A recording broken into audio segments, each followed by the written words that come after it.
Now, getting back to Lazarus, we discover that a few verses later, we realize how long Lazarus would have been sleeping the sleep of death if Jesus had not raised him from the dead later on in verse 43, because some people think that when Christ resurrected, Lazarus was going to go with him. John chapter 11, verses 23 and 24 says, Jesus saith unto her, Thy brother shall rise again. Martha said unto him, I know that he shall rise again in the resurrection at the last day. Martha, the sister of Lazarus, understood the biblical truth about the state of the dead. She knew Lazarus wasn't going to awaken until the last day when Jesus splits the eastern sky at his second coming. The book of Job also mentions the length of sleep for the dead. In Job 14:12 it says, So man lieth down and riseth not till the heavens be no more. They shall not awake, nor be raised out of their sleep. Notice the word till in that verse.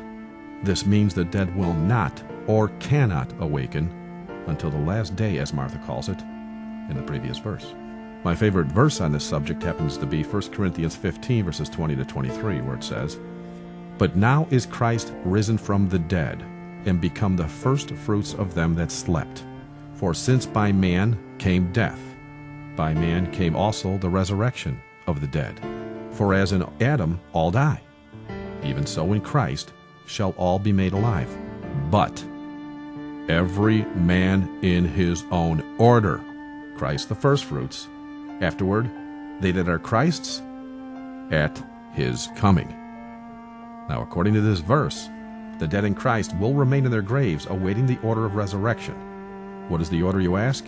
Jesus is the firstfruits of them that slept, and then those that are believers in Jesus will be made alive. But when will they be made alive? According to the Bible, they will be made alive in the order that the Lord set up. Jesus the firstfruits, and then those that are his followers at his coming. Rather blunt, is it not? So I ask, and I'm sure you do too, how did this lie get started? It's all in the punctuation. That's right, punctuation. Let me explain. The two short letters that I'm about to read to you are identical. Only the punctuation has been changed. Notice how you can perceive a totally different meaning by altering simple punctuation. This is a letter that a woman named Susan wrote to a man named John. I'm going to read it to you in the original format first. Then I'm going to alter the punctuation. Susan wrote, Dear John, I want a man who knows what love is all about. You are generous, kind, thoughtful. People who are not like you admit to being useless and inferior. You have ruined me for other men. I yearn for you. I have no feelings whatsoever when we're apart. I can be forever happy. Will you let me be yours? Susan. And now I'm going to read the exact same words to you. Only now I'm going to change the punctuation. Dear John, I want a man who knows what love is. All about you are generous, kind, thoughtful people who are not like you. Admit to being useless and inferior. You have ruined me. For other men I yearn. For you, I have no feelings whatsoever. When we're apart, I can be forever happy. Will you let me be? Yours, Susan. Now read Luke 23:43 to get an understanding as to why I shared this letter. It says, in the original King James, And Jesus said unto him, Verily I say unto thee, today shalt thou be with me in paradise. Is Luke 23:43 really saying we go to heaven directly at death? Notice this. Jesus is crucified. Just before breathing his last, he tells the thief on the cross he will be with him in paradise. Then 3 days later, Jesus rises from the dead, and Mary Magdalene approaches him. In John chapter 20, verse 17, And Jesus saith unto her, Touch me not, for I am not yet ascended to my Father. Why did Jesus tell the thief on the cross in Luke chapter 23, verse 43 that they're going to heaven that day, and then 3 days later tell Mary he hasn't gone yet? Some say this proves the Bible contradicts itself. However, the fact of the matter is, many years after the King James Bible was written, punctuation was added to it. The comma in Luke chapter 23, verse 43 is actually misplaced. It should be placed after the word today.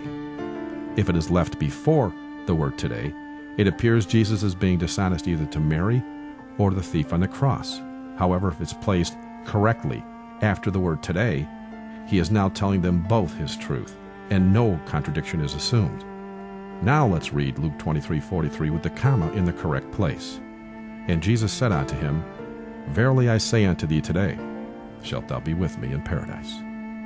One more thing to ponder in regards to this biblical fact. In John 19, verses 31 to 33, we find, the Jews, therefore, because it was the preparation, that the bodies should not remain upon the cross on the Sabbath day, for that Sabbath day was a high day, besought Pilate, that their legs might be broken, and that they might be taken away. Then came the soldiers and brake the legs of the first, and of the other which was crucified with him. But when they came to Jesus, and saw that he was dead already, they brake not his legs. Think about this.